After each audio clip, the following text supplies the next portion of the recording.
Hi there, it's Kevin with the Rogue Deck Builder here with an oldie but a goodie video series called the Rogue Rants. I'm a very opinionated person and I love to rant about things, so bear with me while I rant about too many Gideons. There are just too many Gideons right now in the standard format. And what I mean by that is planeswalkers that spit out tokens, have some sort of value engine, and are typically not bad in multiples. So if you have multiples, you can just use their negative abilities, get a lot of value out of them, cast another one, and you're still good to go. So there's no downside to playing these cards. What is typically a downside about a legendary card, so think of like a questing beast, you can't have two of them out at the same time. So sometimes they're a liability if you have multiples stuck in your hand. Whereas these planeswalkers that do spit out tokens, they typically aren't that bad because if you do have multiples, you can just cast another one over top and still get the value out of generating another token. In fact, that is what made Gideon so good during Standard, during Battle for Zendikar, because you could just immediately ultimate Gideon, cast the other one, and then you have 3/3s that are going to, take over the board. And this particular Gideon had the ability to animate itself and become a threat. It was just the perfect card, as aggro decks would use it as the curve topper. Mid-range decks would be one of their good value engines, and same thing with control. It could be a control card plus a value engine plus, whatever it really needed to be. It was just the perfect slot. It was all roads led to Gideon. In fact, at the time, I thought Gideon was too powerful for Standard. And that was just one Gideon. Now we have so many Gideons. As you can see the screenshot here in front of you, we have tons of them that I think are actually on the same power level as that Gideon. And it just seems such a cookie cutter. It's so boring that Wizards of the Coast continues just to print these type of cards. I'm not suggesting they should get rid of this out of Planeswalker, but it almost seems like a prerequisite now when they design a Planeswalker that has to generate a token. There are more planeswalkers that do this, not like one or two, or this used to be relegated to like white or green or Garruk or Gideons. It's almost every planeswalker is spitting out tokens now, and then has some way, to protect themselves, then generate value, and it's just become so tiresome and boring.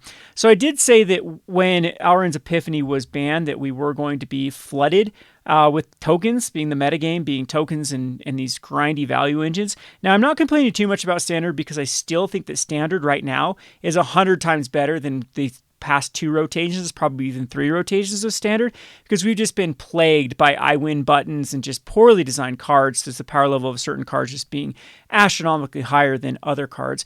And we also had a lack of answers back in those standards too. So this standard seems to be flooded though with too good of answers and then too good of value engines that these games are insanely grindy, which again isn't too terrible. It's kind of a fun way to play Magic. It's more of a tit for tat.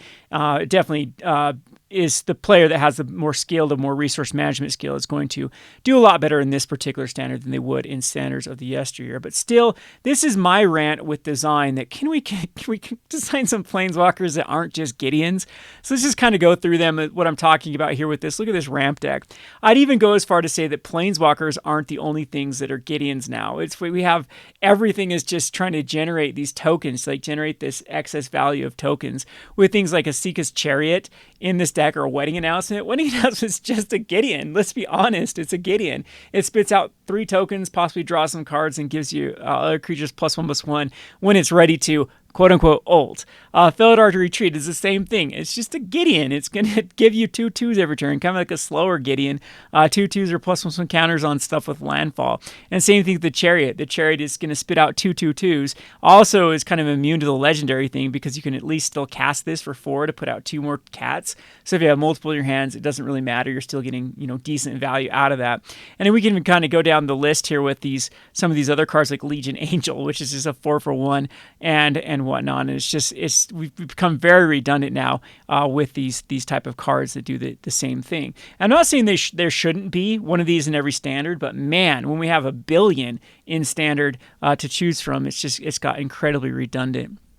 So there's that deck. There's its Esper deck that's doing the same. It's just trying to be a Gideon deck with Kato that's drawing a card draw as well as spitting out tokens. Sorin does the exact same thing. Card draw with spitting out tokens. Lolth, Spider Queen spitting out tokens and generating value. And this is kind of where the meta has really started to, I think we have Wedding Announcement too in this one. And it's really started to shape up this way.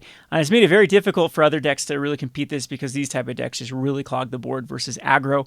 And it just becomes this big mid-range grind that we're seeing now in Standard. And again, I'm not saying that is necessarily a terrible thing. It's just, it's it's wow, oh wow. When I was looking through all the cards that are just basically the same card now, it just has become very redundant with their design of how they've done Planeswalkers. Like I said, the prerequisite of spitting out tokens. So let's go through the list of all the Gideons. Sorin, basically a Gideon, puts out a 2/3 vampire creature flying in life gain, draws a card for the +1. If you can get up to its -7, it can finish off the game. So control, spit out a token to protect, value, -7. Typically in this one, you're just going to, draw a card, put a 2/3 out, put a 2/3 out, draw a card, put a 2/3 out.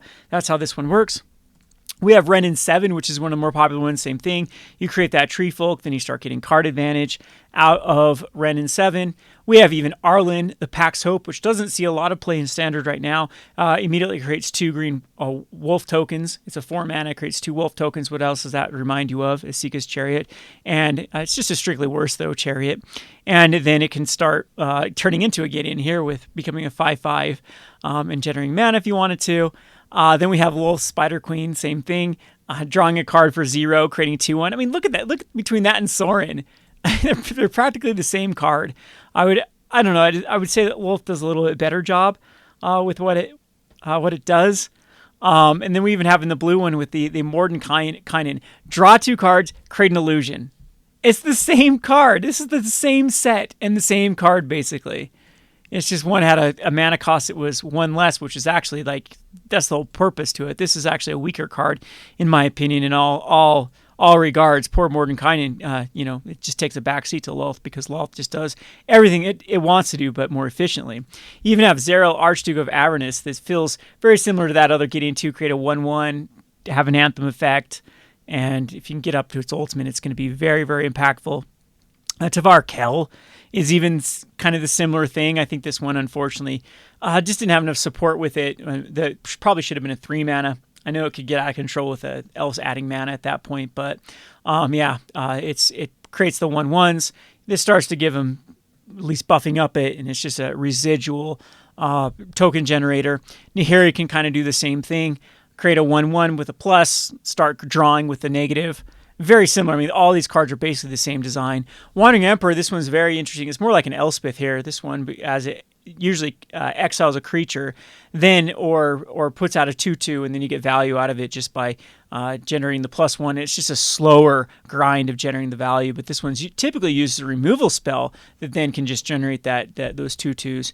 Kato, same thing. We're back to this whole create a 1/1, draw a card. How many of these create a 1/1 draw cards are there right now in the format? Man, we just boom, boom, boom, boom, boom, that are very, very similar.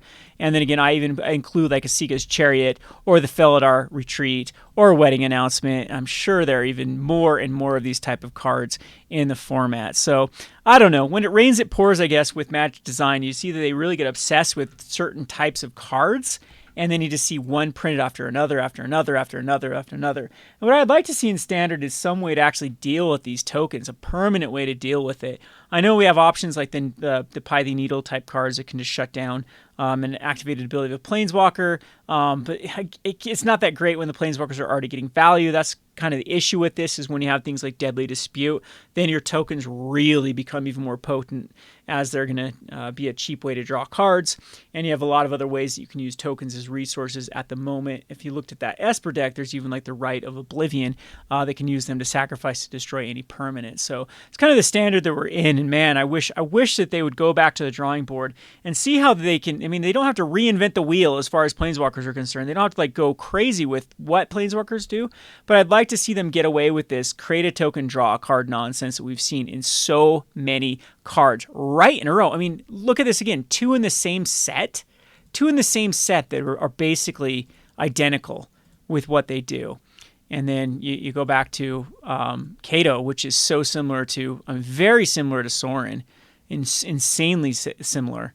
Like the negative creates a token, the positive draws a card at a little bit of a downside unless you've gained life with your vampire in this case, or attacked with your rogue.